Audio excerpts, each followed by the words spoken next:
And we are live, all in on high school sports on a Tuesday night it's April, right? Yeah. In April. Kurt Valenti, Jennifer Valenti, all in on high school sports. How's everybody tonight? How are you? Good. Good evening, everyone. Thanks for watching. Big show tonight. Yeah. Big show. Big lineup. New green screen in the house and debuting on All In. We debuted it on K&K last week, but it's debuted. Right out of the gate, Kenny Kirkpatrick. Good evening, everyone, and welcome to the greatest high school sports talk on earth. And our great friend Eddie Siciliano saying good evening. So good evening, sis. Good evening, Mr. Kirkpatrick. What is on the agenda tonight? Tonight we will be joined by three separate groups. We will have Coach Rich Hargitt from Emmett High School in Idaho, football coach. I want to break news right now. He is our first out-of-state guest. Yes, absolutely. We're excited to have him on to discuss his season as well as one of his many books, 1 in 8 to State. We will also be joined by Izabella Frezzo, who joined us a few weeks ago while she was in the thick of her Becton wrestling season. She rejoins us tonight as a state champion. The champ will be here. Yeah. The champ will be, along with her coaches. And she will be, attended also with her coaches, will be attending as well. Coach Farina and the assistant coach Fiona Watson, who also coaches, we'll get into that a little bit later. So assistant coach, but also coaches certain other aspects as well. And then our third guest tonight will be Jonathan Burley of Burley's Gym in Phillipsburg, New Jersey. Excited to have him talk about his facility and what he does to work with athletes. Let's get going. Absolutely. Let's go. We have, ready to roll. We have Coach Hargitt in the waiting room, so I will bring him in right now and let him get all settled with us as our first guest. So let's see if he's connecting. Let's see. Oh, it looks like his camera might be. Oh, there we go. Hi, Coach. Can you hear us? Yeah, can you hear me? Yes. Did you want to put your camera? It looks like your camera might be off. Would you want to put that on? Is that okay? Yeah. How about now? Oh, there we go. How you doing? Welcome to the show. Good. So nice to have you. Yeah, thank you for having me. Allow me to introduce you officially to our audience. We're joined by Coach Rich Hargitt. Am I saying your last name correctly? You are. He finished the 2020 season at Emmett High School in Emmett, Idaho at 10-3, and they made an appearance in the Group 4A state championship there. He is the author of many football books, and most recently, kind of a pandemic memoir, I guess, called 1 in 8 to State. So welcome, Coach. Yeah, thank you so much for having me. I'm really honored to be here tonight. As Kurt said at the beginning of the show, you're our first out-of-state guest. We're in New Jersey, and we are so excited to have you. It's really exciting to kind of talk to somebody else and get their perspective on things. So thanks again. Right on. Yeah, I've actually had the privilege of speaking at a couple of clinics in Jersey. People there are super nice. I love coming to Jersey. Thank you for having a good opinion. I was an assistant coach. I might have saw one of your speeches. I don't even know. Very true. That's absolutely true. Again, Coach, thank you so much for coming on. It's our honor to have you on. Honestly, when I was looking, I'm a big Twitter guy. Huge sports fan, so I'm always on Twitter. And it came up and I saw your book and I said, Jen, look at this. This is awesome. I said, let's reach out to him and see if he would come on. This looks awesome. And when Jen reached out and you said you were interested, I was fired up. I was like, oh, awesome. This is going to be a great guest. And it's just going to be so exciting to talk to you about this. So, yeah. Well, I'm really glad. I like I said, it's been a long time since I've been to Jersey, and this isn't quite the same thing, but it's kind of a virtual trip to Jersey. There you go. Absolutely. But given the times, it's perfect. Yeah, that's right. Coach, to kind of get us started, if I'm not mistaken, you grew up in the Midwest, and then you coached on the East Coast in the Carolinas. Can you tell our audience how you landed a coaching job in Idaho? Yeah. It's a pretty simple answer. I tell people it's kind of what God wanted. It just kind of worked out that way.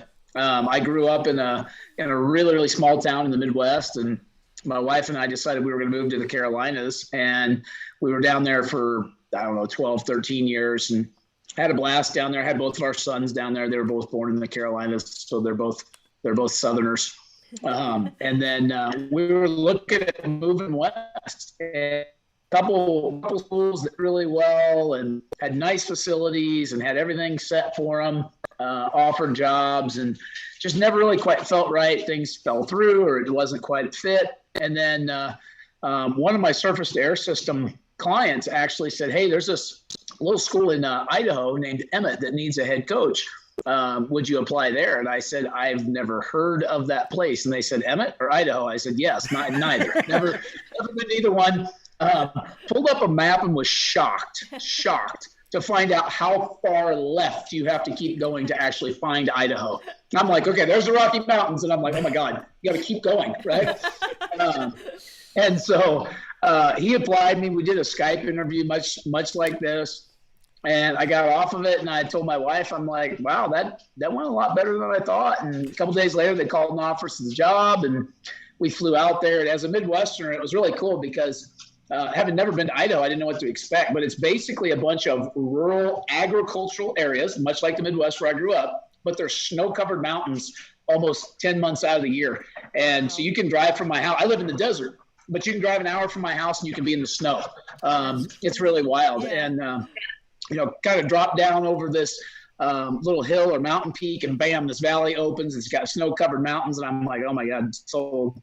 I'd be lying if I didn't say it went hard. The first year we got train wrecked. That first year it wasn't real good, but over time the kids have bought in, and we've gotten a lot better. And I just tell people it's where the good Lord sent me on a mission field. So it really worked out well. It's been a good place for my family and I. Awesome.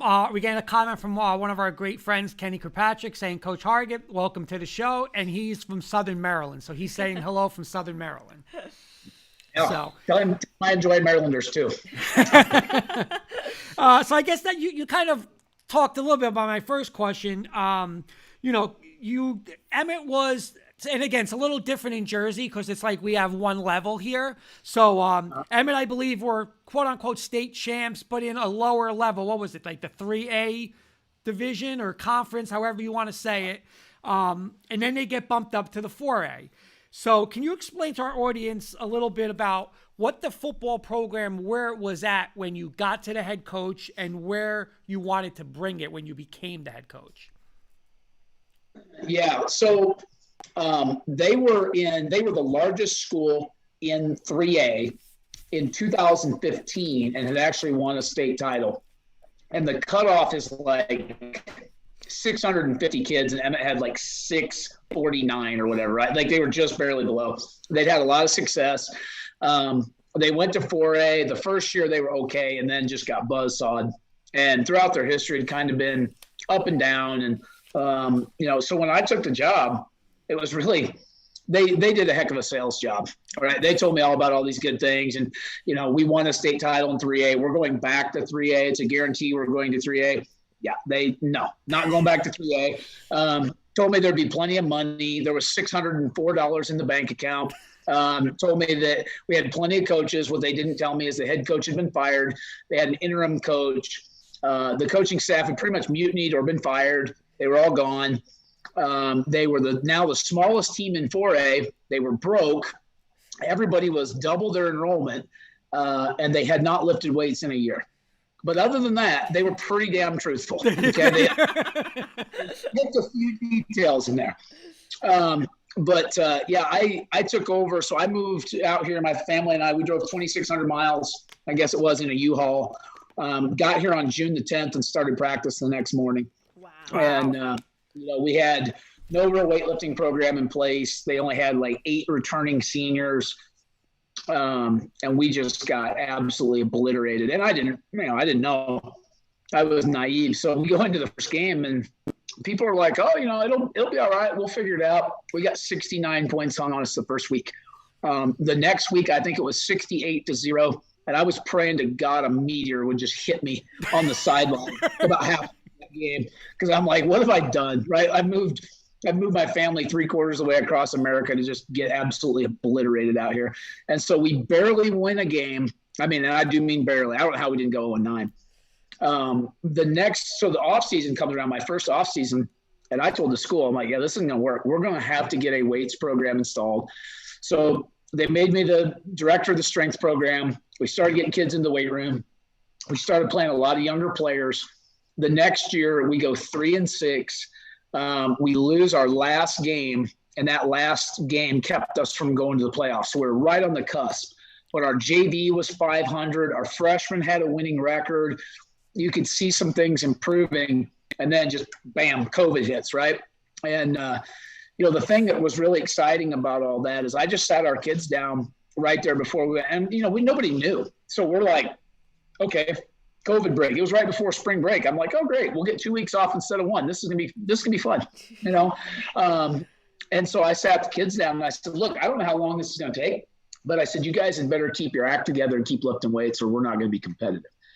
We have 700 kids in our school. Almost everybody we play has 1,500, about 13 to 1,500 kids. Some of them have 2,000. And so what was really, really interesting is obviously March, April, May, we're done.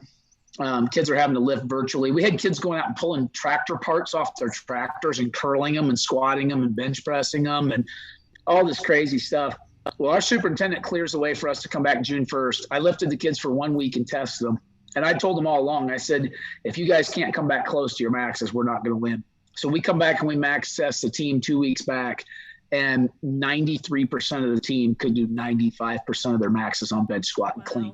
And I turned to our assistant coaches and I said, we're going to win a hell of a lot of games. I don't know how many we're going to win, but we're going to win a hell of a lot of games. And, it was really cool because I think we were picked to finish last or second to last in our league. Nobody saw us coming.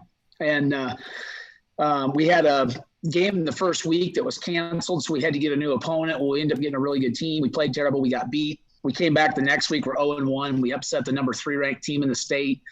We go on the road, beat the number 2 ranked team in the state the next week, and then it's just on. There was a stretch in there. We didn't lose a game for like 2 months. And it was really cool because it was the school's first ever 4A conference title, first quarterfinal win, first semifinal win, first state championship appearance. It had everything, man. We had an anti-mask protest at one of our games that shut down the game at halftime. Wow.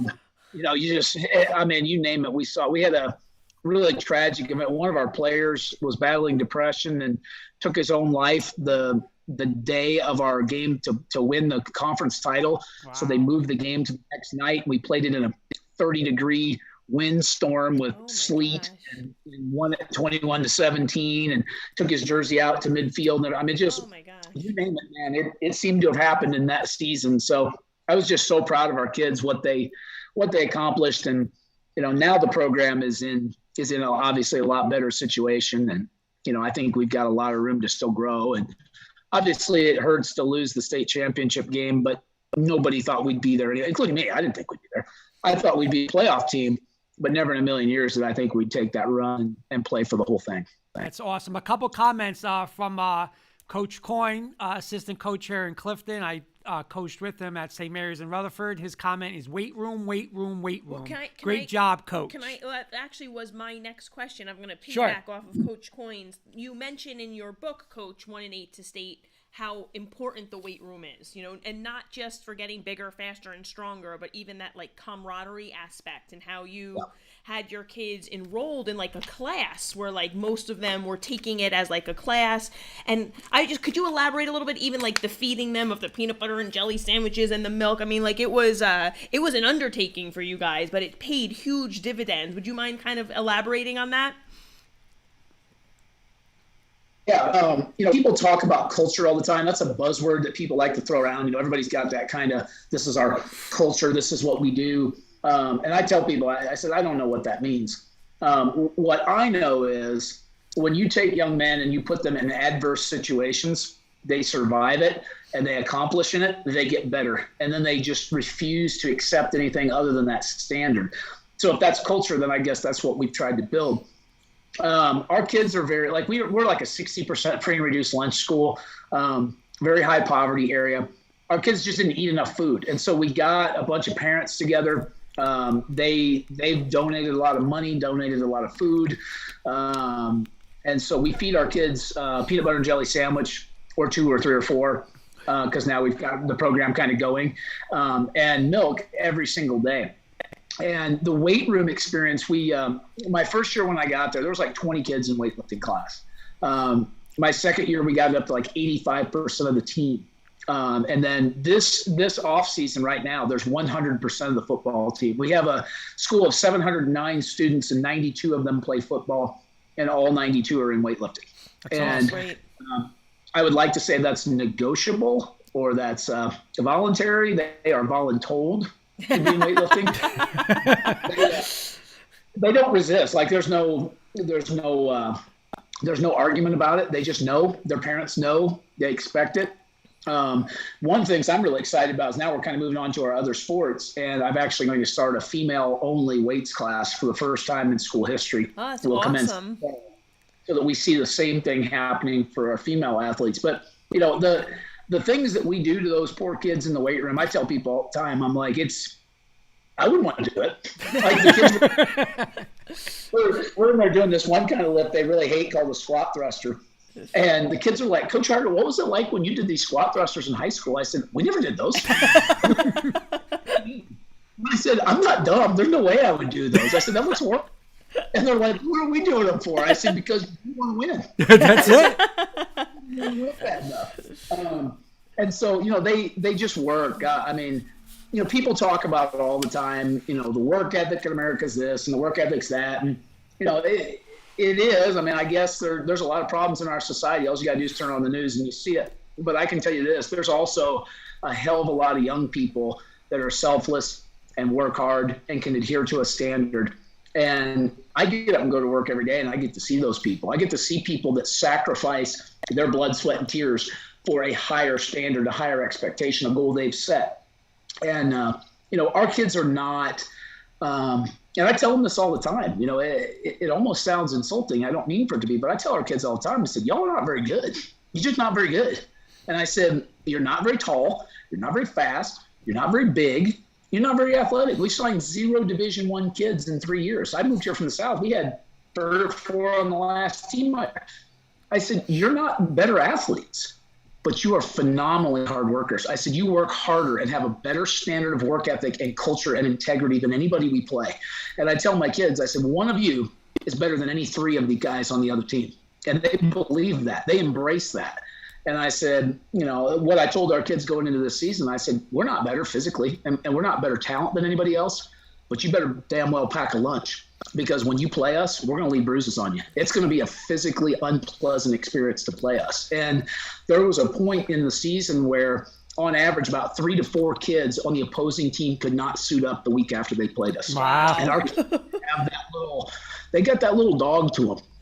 We're from the wrong side of the tracks. And what's really funny is other coaches say this all the time. They're like, man, Emmett kids are so polite. They're not cheap shotters. But they're like, damn, do they strike? Man, they will just beat on you for 4 quarters. And this is an interesting stat. We played 13 games. We were behind at the half, I think, in 12 of the 13. Yeah, I know. That was one of my questions for you about last year. So, hey, that's a great trait to have, though. Like you get behind, it's adversity. You guys come back, like how to win. And it's like, I don't know. That's a gene to have. It's a great gene. Another comment from Coach Siciliano asking, I think you kind of answered it. He asked how many kids in the program. So what did you say, 92 or 94? Yeah, when I got there was 50. The next year there was about 75. This year we had 84. And then right now we have 92 signed up for this coming fall. So we start spring practice here in about 6 weeks. And so we just did sign-ups, and we have about 92 signed up. Okay. And again, you just answered this question, but again, I was you kind of answered all of them, because I was going to ask you what your realistic goal was going into last season, and you did say you didn't think you'd be in the state final. You thought you would be a playoff team. And again, I also have with a bunch of late victories, but if you want to just elaborate on anything else from last year's season, those playoff games leading up to the state final, was it like, of course, as a coach, hey, you always, like you're saying, you can win and you think you can win, but were you like, wow, like after you got past the first round, you're like, hey, we could do this. Like, we can keep doing it. Like, what was your mentality after that first playoff win? Yeah, so it's really interesting because we beat a school the last game of the season. So Bishop Kelly High School is the Catholic school. I'm Catholic, so it was really sweet to beat those guys. they're kind of the standard of football. They've won like 7 or 8 state championships in Idaho. We beat them at their place week 3. And so we were in the catbird seat right out of the jump because we were one up in the standings. Well, then we dropped a game at our place 41-40. I went for 2 on the last play of the game, and we came up about this far short. And so we had a conference loss. Bishop Kelly had a conference loss, but we had the head-to-head tiebreaker. So our kids are crying after we lose that one game. And I just told them, they're like, well, we lost the league, coach. I said, well, first of all, nobody on the planet thought you were going to win the league, including me. So I said, I wouldn't get too frustrated about that. Our goal was to make playoffs. I said, secondly, you have not lost it. You'll just have to run the table. You can't lose again. And our kids made that their mission, to run the table. And we did. And the night that we won the conference, the Bishop Kelly coach is a really good friend of mine.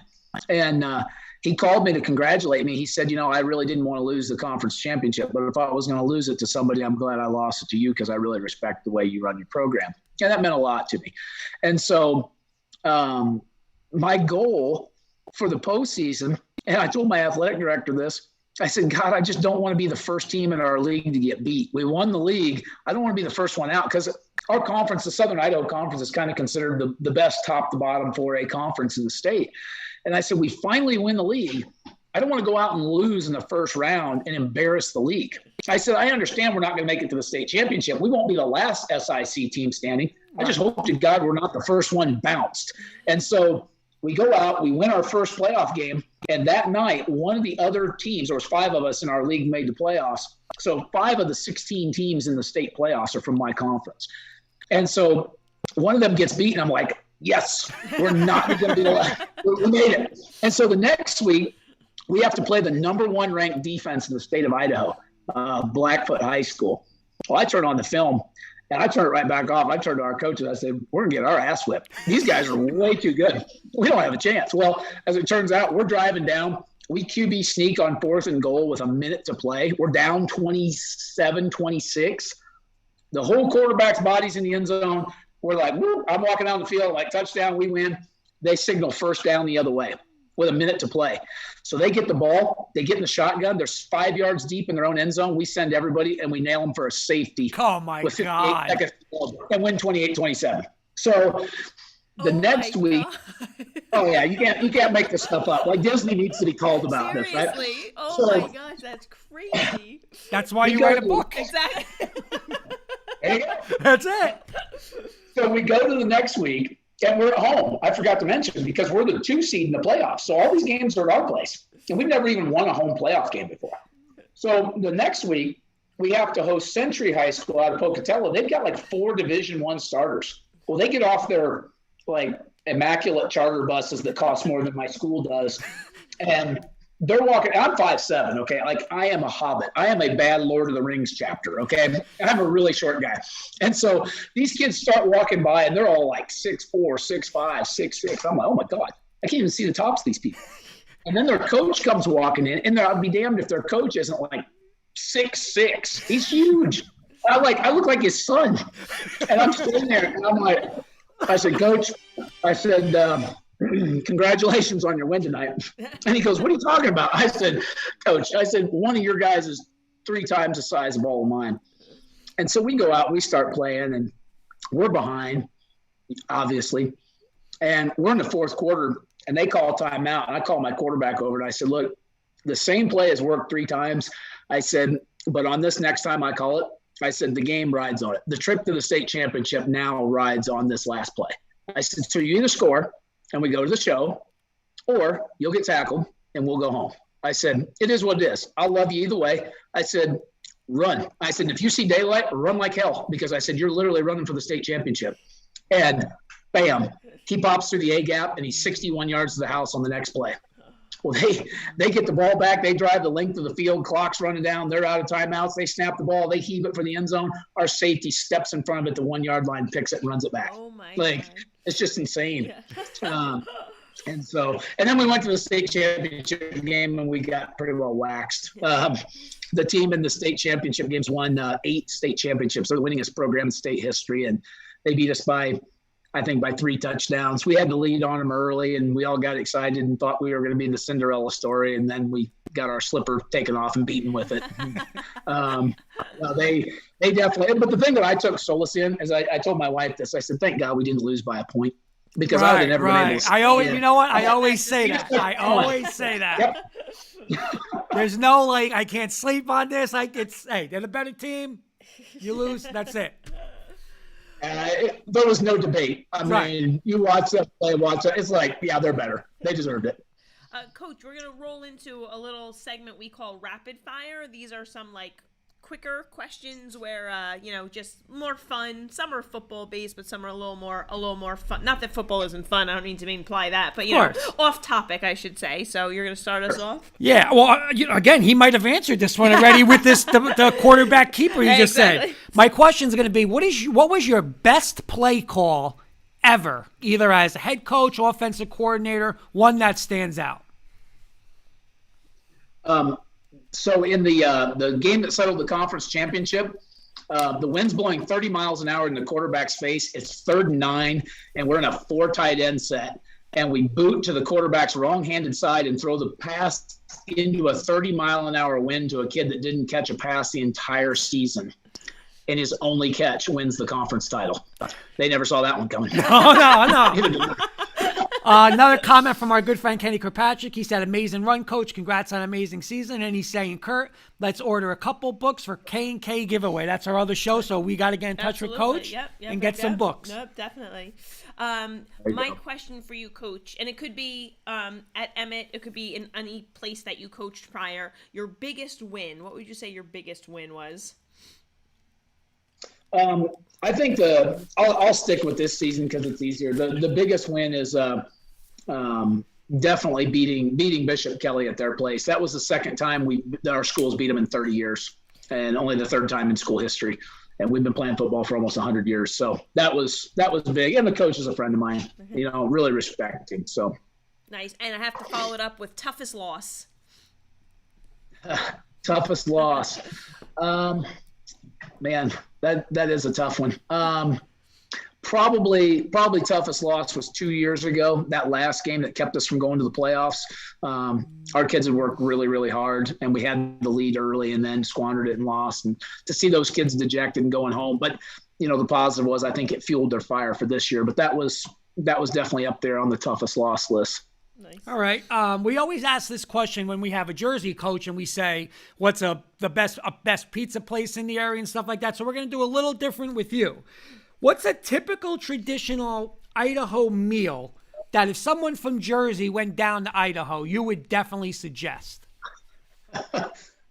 Well, here it would be a little bit different because you'd probably have to go shoot it in order to eat it. And so here, I think you'd be looking at more along the lines of some elk. Some wild elk would probably be your jam here. Some wild elk and some potatoes, right? Because it's Idaho, so you have to have potatoes with whatever. Well, you know what? We just got another rapid fire from our audience. He's saying my rapid fire question is steak fries, crinkle cut, or shoestring French fries. Oh man, it's a crinkle cut. You can't even play games. There you go. Coach, my husband Kurt is quite possibly the pickiest eater on earth. So if he went to Idaho, based on what you said, he'd be eating just potatoes. Just French fries. That's it. Potatoes. That's it. That's it. It's not hard to find them. Potatoes and sugar beets. Like we got you covered out here on those. That's it. That's my diet. There you go. All right, Coach. Fill in the blank. An Emmett High School Husky football player must be blank.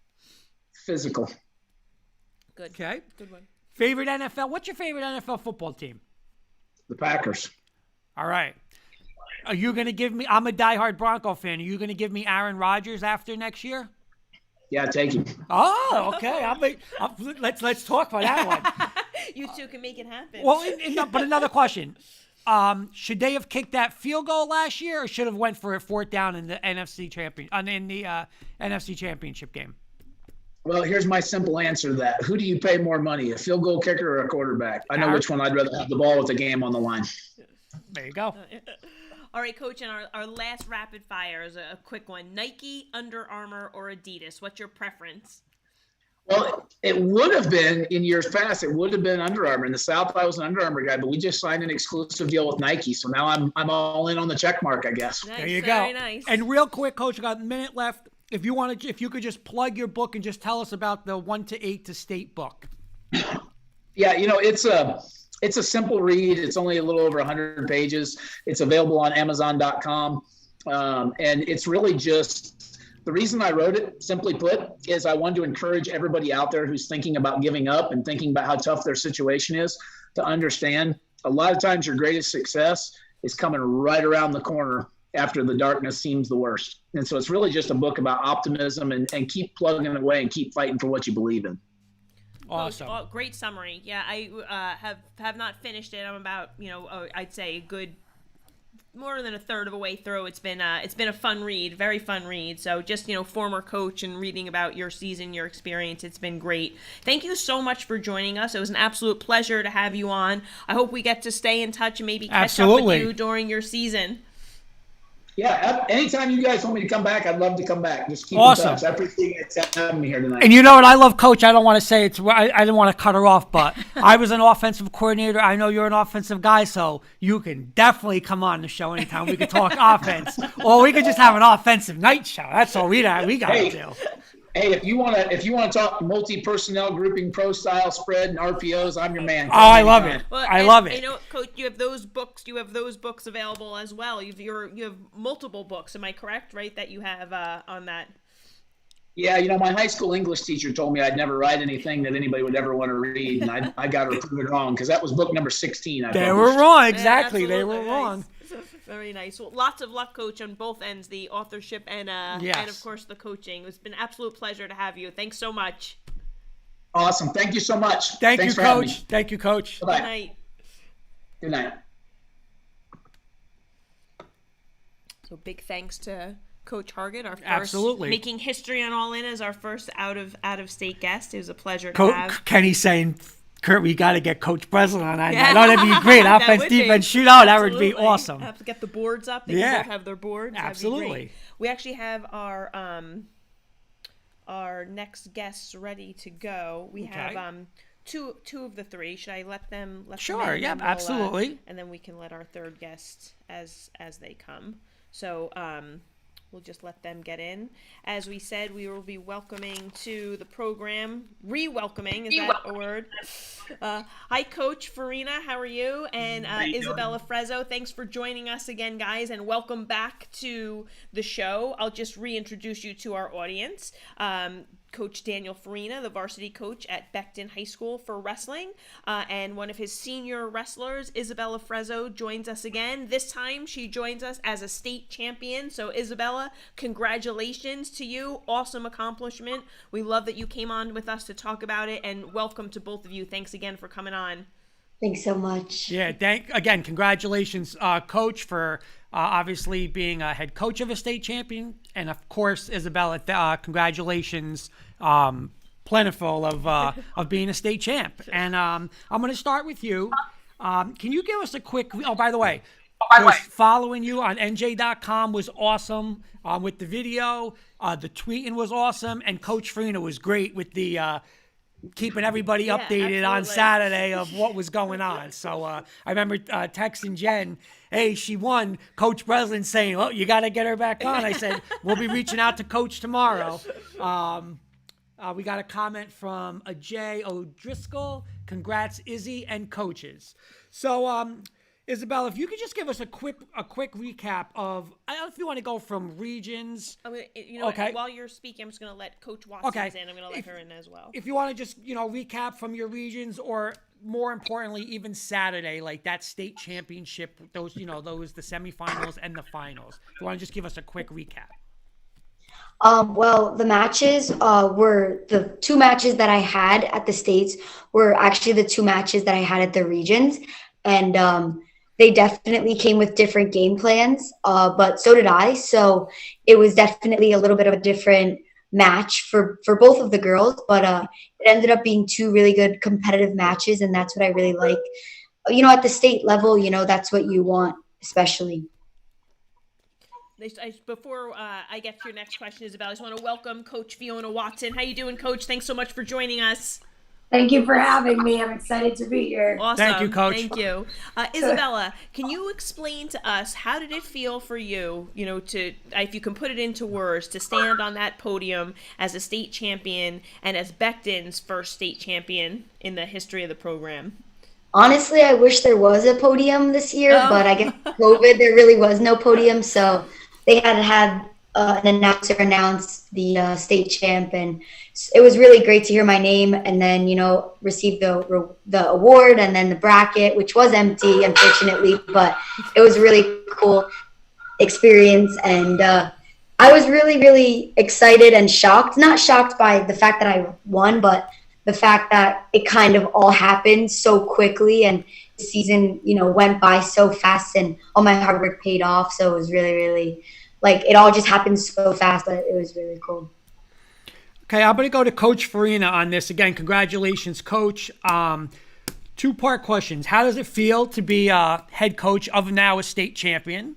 And how proud of you are of Izabella?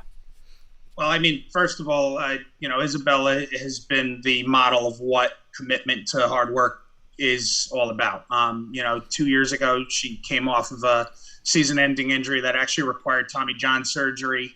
And then last year worked hard to get third, but you could tell right away as soon as we left Boardwalk Hall, she was ready to wrestle again for another chance at a state championship. And, with all the doubt we had going into the off season and, wondering if we were going to even have a season, for her to be able to keep her focus and just not lose sight of what the goal was. It's a testament to her hard work, and I couldn't be any prouder.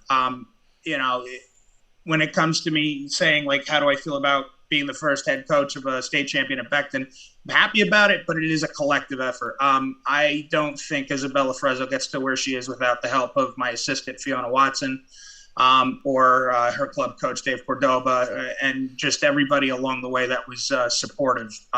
It was Fiona who was on the sideline when Bella was wrestling in those matches, and it was her that was hugging Bella. So, when I hired Fiona to come on staff, and, she's been a great assistant and has really helped Izabella throughout the years in both jiu-jitsu and wrestling, I said, you take her. And, part of being a head coach sometimes is delegating responsibility and knowing when to step back and know when to come forward.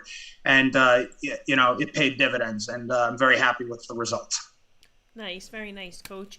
Coach Watson, when Izabella was on last time, she, indicated how important you have been to her success. And, you were unable to make it with us that time, and we're so thankful to have you here. Off script on my question, I saw the picture of that Coach kind of refers to, of you two kind of embracing when she won. I'm actually getting chills talking about it because it just encapsulates coach, player, you working hard, everything coming to fruition. Can you tell us about your work with Izabella, how you've trained her in multiple sports, and of course how happy you are to see her achieve one of her goals? So obviously I've worked with Izabella in Brazilian Jiu-Jitsu for about 10 years. So mat awareness, being on the mat together is something that we're pretty much used to. So I knew how hard she had to work, from last year to this year, considering everything that was going on with COVID and what we were able to do. And when she tells me she's going to do something, she does everything in her power to do it. That's why I knew when she stepped out there for that state title, there was no doubt in my mind that she was going to win, because she puts in a lot of work and she does what she needs to do all the time. I'm not just proud of the state title, I'm proud of her all the time, because she really dedicates a lot of her time into being the best person that she could be. And I think that discipline carried her to get that state title. I think it really did.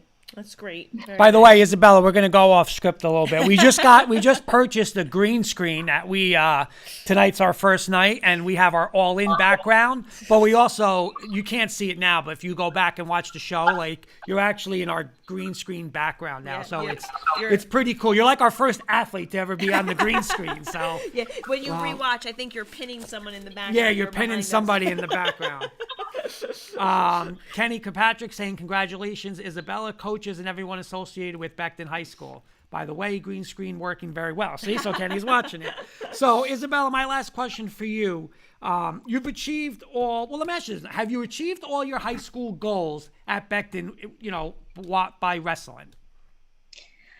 Yes, I would say that winning the states was, the ultimate goal. And then obviously it would have been nice to have won 3 years, but, the first year that there was girl states, I couldn't do it due to injury. The second year, a little bit of a letdown, but the way that it all happened, I couldn't be more grateful for the way it all happened, and everything happens for a reason. So I'm really grateful for the way it all did happen. Okay. And I guess my next question is now, what's next for you? Next is jiu-jitsu. So I have a jiu-jitsu tournament coming up in Texas, the IBJJF Pan American Championships. And then pretty much right after that, I go into college wrestling for freestyle. So I got to start kind of learning freestyle and transitioning into that. Now, just another question, like on the college level, on the collegiate level, how does that work like weight class? Is it kind of the same thing or is it a little different, or what's like, how's that work with the weight class on the next level for the girls? Yeah, they're pretty much the same, within a pound or two, but difference between each weight class. It's not too big of a difference. Okay, and have you decided where you want to be yet, or that's still undecided? I'm leaning more towards 101. So, yeah, I'm probably going to cut down a weight class for freshman year. Nice, very nice. All right, we have I'm going to go off script for a second Sure. because actually, when I was on Twitter earlier, I noticed that the NJSIAA coach, did they change who for the boys, regions, and states who the capacity levels of who's able to come in? Was there a minor change to that? Did I read that today? Last I read, still no fans for the regions. For the states, it's going to allow for parents, very similar to the girls' regions and states. Other than that, that's really it. The only difference is that there's going to be more participants and more weight classes for the boys' regions and states. Okay.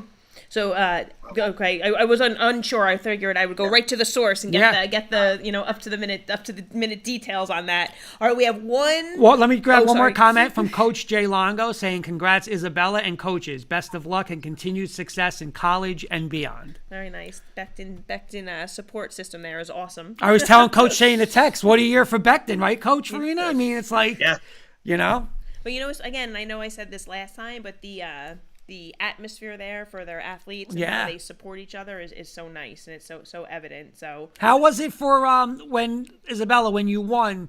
Now you guys are in school, correct? Or no? Are you guys in school now? I'm not in school, but I choose to be home. Okay. Because I was wondering, like, if the school did anything, or how would you say that? How many people were allowed on Saturday at the match? Well, I was able to have one coach and two of my parents were there. So they were. That was the first time that they were able to watch me this whole season. Oh, that's awesome. That's so hard, but so glad they got to see that one of all of them. Yeah, for sure. All right, we have one. We did rapid fire with Coach Farina and Izabella last time they were on. But we have one quick rapid fire question that we wanted to give everybody. So Kurt's got it for okay, you. so we're gonna start with, we'll go Coach Farina, okay, Coach Watson, and then we'll go with Izabella. All right.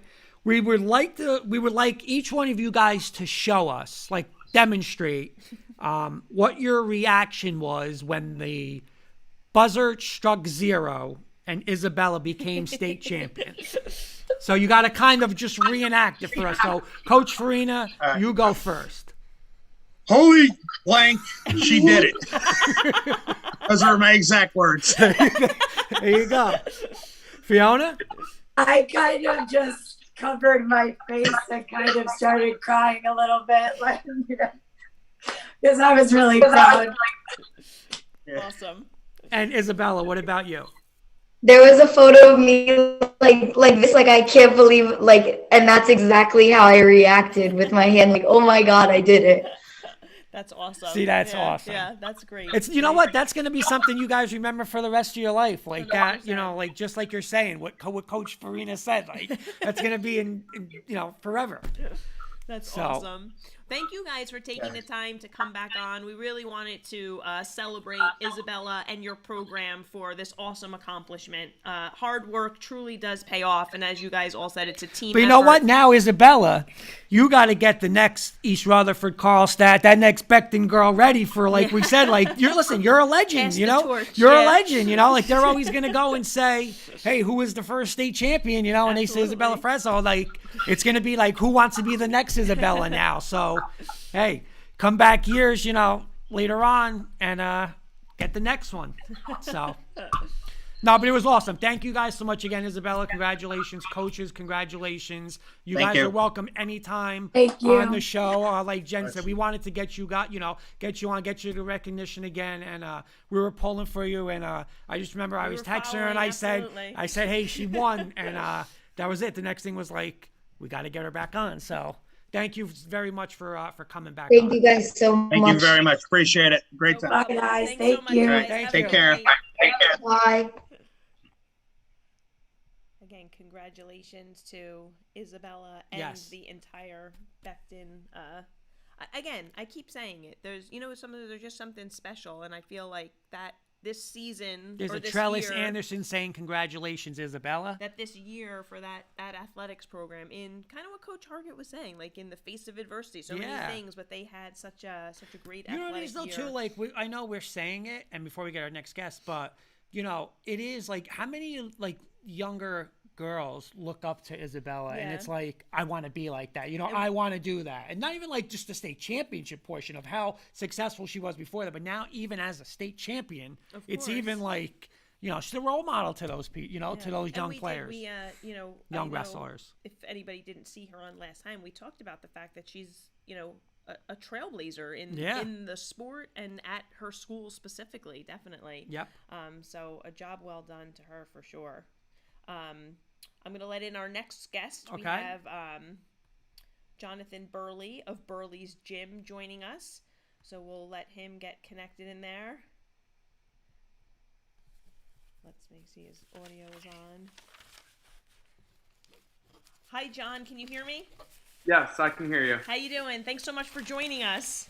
Thank you for having me. No problem. Again, now that you're on screen, I'll officially reintroduce you to our audience. This is Jonathan Burley, owner of Burley's Gym in Phillipsburg, New Jersey, where you are able to share your passion for health and fitness with others. So thanks for coming on.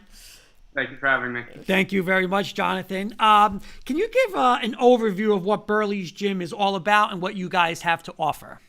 Yeah, for sure. So we're definitely a growing business day by day, but overall, we're definitely a training gym. So myself, I'm our head strength coach and currently the only strength coach there. So that's what I do every day. But along with some other trainers that we have, we offer the general population training as well as public gym memberships. So we kind of do it all, but we started as a training gym, and that's our biggest thing. We got a comment from our good friend Eddie Siciliano saying, welcome, Jonathan, my man. Thanks, Ed.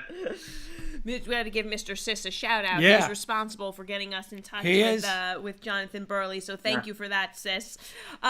Jonathan, would you tell us a little bit about what your background is in athletics and how you got into like the personal training and strength training aspect? Yeah. So I'm one of six. I have brothers and sisters, and we all grew up playing sports. My mom and dad were both very athletic, so I kind of just grew up around it. My mom played Division I field hockey. Ooh, where? She went to North Carolina. Get out! I went to Virginia and played. Really? She was one of the first females from her high school to get a full scholarship. That's awesome. That's awesome. Now, what year was she there? Because they were phenomenal when I was in college. Like, phenomenal. I don't want to, if she doesn't want you to say her age. Just kidding. I wish I knew it. I don't want to offend her. I couldn't even guess. But yeah, so we all grew up. I played football ever since I was about 5. And then I played ice hockey for a little while with my dad being from Minnesota. I kind of had that background with skating with him. And then I ended up playing lacrosse as well. So I kind of played football and lacrosse the longest all the way through high school. And then college, I even played a little lacrosse.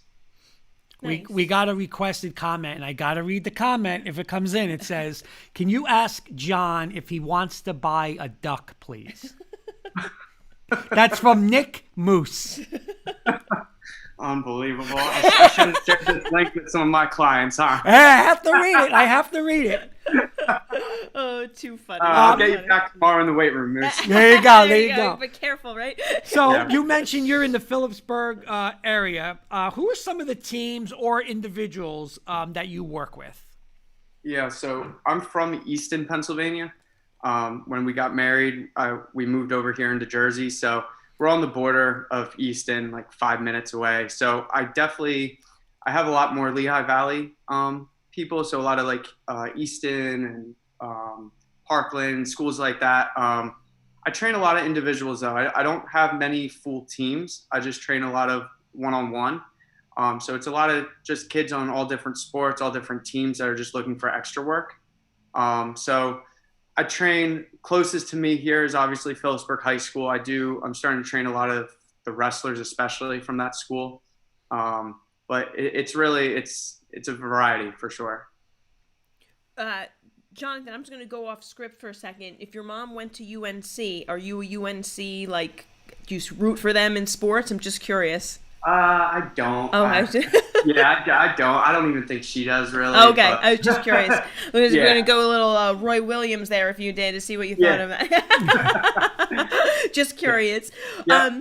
I know, like, you obviously do training, right? But you're in, obviously want people to help people develop a healthy lifestyle, right? So what would you say, in your opinion, if someone wants to get healthier, like the 3 most important elements of like a healthy lifestyle that people should focus on?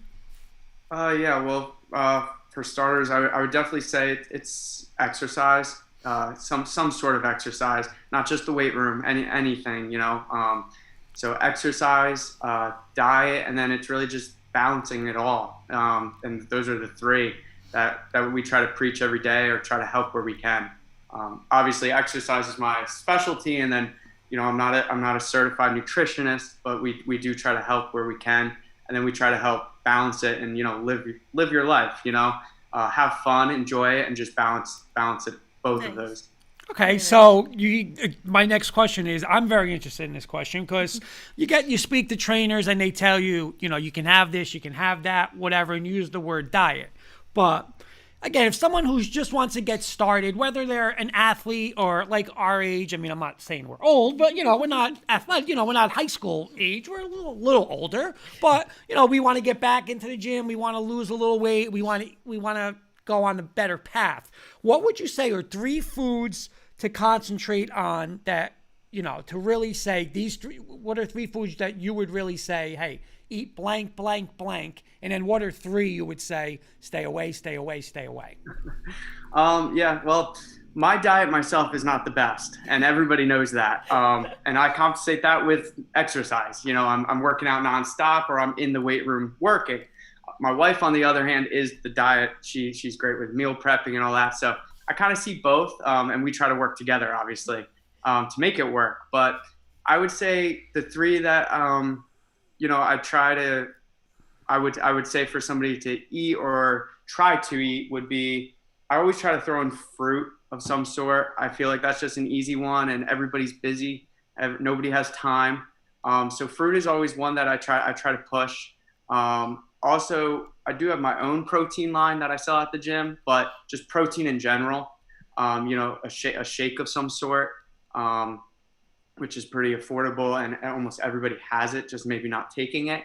And then food, the third one is, I know it's general, but breakfast. And a lot of people don't eat breakfast, so whatever that might look like for somebody, whether it's another kind of smoothie or so, but even just cereal or just eating something in the morning is definitely the 3 easy tips right there. Okay, and what about avoiding? For maybe people of age, the first one I would go to is alcohol. That's a good one to limit, or maybe just the weekend, some fun there. That's a big one. Eating out, watching what you're doing and putting into your body when you're going out. You can find better options. And then also just along with eating out, maybe just fried foods. Okay, a couple comments. One's from Tracy Mann saying Jonathan is the best. Prepared my son to play basketball at Army West Point. Awesome. And Eddie says he's always trying to get me to have this. He's big apple cider vinegar. What's your thoughts on apple cider vinegar? Yeah, I like it. I know I hear a lot of good things from it. I personally don't do it, but that's a good one. I actually, this is funny. I was in Harmon's the other day, and I actually saw, because I know that Sis always says it to me, you should take it, Jen should have it. And, he was honest. He goes, listen, it's not going to be like you're drinking iced tea, but I actually saw that in like a gummy format, like a gummy tablet. So I've never seen them before. I don't know if that's new or whatever, but I remember seeing something like that. So that is, because you do see a lot of reports that do say, hey, the apple cider vinegar is good. So you would push that? Yeah, yep. I stand behind that, yep. Okay, our good friend Kenny Kirkpatrick from Maryland saying, I'm in trouble, Kurt, when you were reading off the list of foods to avoid. I think his checklist is a little, listen. Just find one. Start with one. Yeah, let's just say I think his backyard's a Chick-fil-A, so I think that could be. Not anymore. Oh, yeah, well, he's close. He's close enough, yeah, too funny. Jonathan, you one of the commenters actually said how you helped her son get prepared for basketball at West Point, which is a nice segue into my question for you, is how rewarding is it for you to see your athletes, like that basketball player perhaps, or even like a client who's an adult who comes in with like fitness goals, how rewarding is it for you to see your athletes and clients improve and achieve their goals? Yeah, no, it's awesome. I mean, I love, whether we see it right away or we don't ever see it, I really do enjoy working with everyone. But when we do have those moments or those big games or awards or just somebody posting more of themselves because they're feeling better, it is very rewarding. Me and all the trainers, we love it. We compliment each other. Like, we put in just as many hours with them. So we're definitely in it with our client. So it's very rewarding and I love it. That's just part of why I love what I do every day. That's great. Nice. All right, our next segment is what we call rapid fire, so a little more quick-paced questions for you. Okay, number one. Some of them are fun. Some we try to make them fun. Saying that it's the fun segment because sometimes they are harder. I don't know. Okay, what would you say is the most? I mean, there's probably more than one, but what is the most important exercise for a high school athlete? I would. Yeah, there's obviously multiple, but I like to work on the bigger lifts. So, anything with a barbell, because I know every high school and definitely colleges are doing things. So like the back squat, and it's one-on-one. So I can really make sure they're doing it correctly, prevent injury always. And then, just get them comfortable because a lot of my clients are going next level. So, I'm making sure they're performing it right. So I would say any barbell lift, but definitely the back squat, deadlift, front squat are things that I focus on a lot. Nice. Yep. You talked about balance earlier. So when you're balancing, eating and having a cheat day, what's your favorite cheat day meal? Ooh, well, Chick-fil-A is definitely up there for sure. I don't know if that's a cheat day because I almost eat it very often. But and then my wife and I, we do, occasionally like a pizza place by us, and it's more maybe the wine. That's our cheat night. Okay. Nice. Yeah. All right, my blank one is we're all three of us here are great friends of Eddie Siciliano. So, and again, we want to give a great big shout out to Sis for bringing you on tonight. So my question is, we're going to fill in the blank. Eddie Siciliano is blank. I mean, he's a great all-around guy. I mean, yeah, I've only known him for a short amount of time, but everybody in the gym, and I've honestly heard nothing but great things, and I love talking to the guy. That's Sis. Nice, very nice. Yeah. I bet Sis is watching, laughing right now. Yeah, he is. He's watching. Yeah. What is your favorite, motivational quote or phrase that you use when you're training your athletes? Maybe it's like something like a tagline that you came up with, or even, it could be cliche, but what's something that you use a lot, you think, to motivate? Yeah, strong-minded. And that's something we actually have written in our gym. It's in chalk, and everybody that visits our gym or trains with us, they actually write their name up on the board around the strong-minded. So it's just kind of something that I came up with we came up with and wanted it to be a part of our gym for sure. And just all around strong-minded, strong-willed, and we work on that every day. That's great. Sis is giving us the crying emoji. So everybody in the gym is safe tomorrow. Everyone's safe. Yeah. Wait, I think Kenny filled in the blank. Oh, he did. Sis is the goat. The goat. The goat. My last one is Erica Renee is saying #become Burley, #strong-minded. There it is. Yeah. That's what Erica Renee's saying. This is what I always get when we get like a trainer, someone who's really into the training aspect. I love asking them this question, but what professional athlete would you either want to train with or train? Anybody? The Rock, 100%. Okay. Yeah. I would go that route. I would love to train any professional in general, but to work out with or to say would definitely be The Rock. Okay. Very cool. Yeah. All right, and my last rapid fire for you is, what is like your most used emoji on your phone? Probably the crying face. There you go. Always laughing. Yeah. Nice, very nice. Thanks so much for joining. Oh wait, us by the tonight. way, before I wish I'm posting up, and again we'll put this on our webpage. I was just gonna say all your social media info is up. If you go back and rewatch this through Facebook or YouTube, you'll see Jonathan. We've got your gym name up there, Burley's Gym, Instagram @Burley's_gym, and the Facebook page Burley's Gym, and of course burleysgym.com. So check them out. Thanks so much for joining us tonight, Coach. It was an absolute pleasure to have you on. Great. Thank you for having me. Thank you. Have a good night. Thanks again. Thank you as well. So again, another shout out to Mr. Siciliano for coming us through. up. Yes. Yep. And another, I just love, we had so many people on tonight. Just again, we got a comment from Cole Allen saying hi. Doing good things for young student athletes and helping them in their journey. Absolutely. So nice. I forgot what I was just going to say now. But you know what? It's like you're saying, it's so great to, and we got a couple of different aspects of where, when Coach Hargitt was on, what was his first weights and in the gym, and now you see you see how on this, with Jonathan in the gym, when he's doing in the Phillipsburg area, and, it's the same thing. It's the same method. That's why it's just amazing with the Coach Hargitt when he was saying, like, how the kids didn't lift for a year. Right. And now he said, you are lifting. Yeah. You are. And he said, when you asked him, fill in the blank, what did he say? Physical. Yes. Right? And how do you get physical? In the gym. Yeah. Kenny's saying you requested a top 5 last week. I delivered. Yeah, we got it coming up. I just Cole Allen is saying heard of this channel through Carson. Oh, very Thank cool. you for joining, Cole, and join us tomorrow and Thursday for some professional and college sports talk.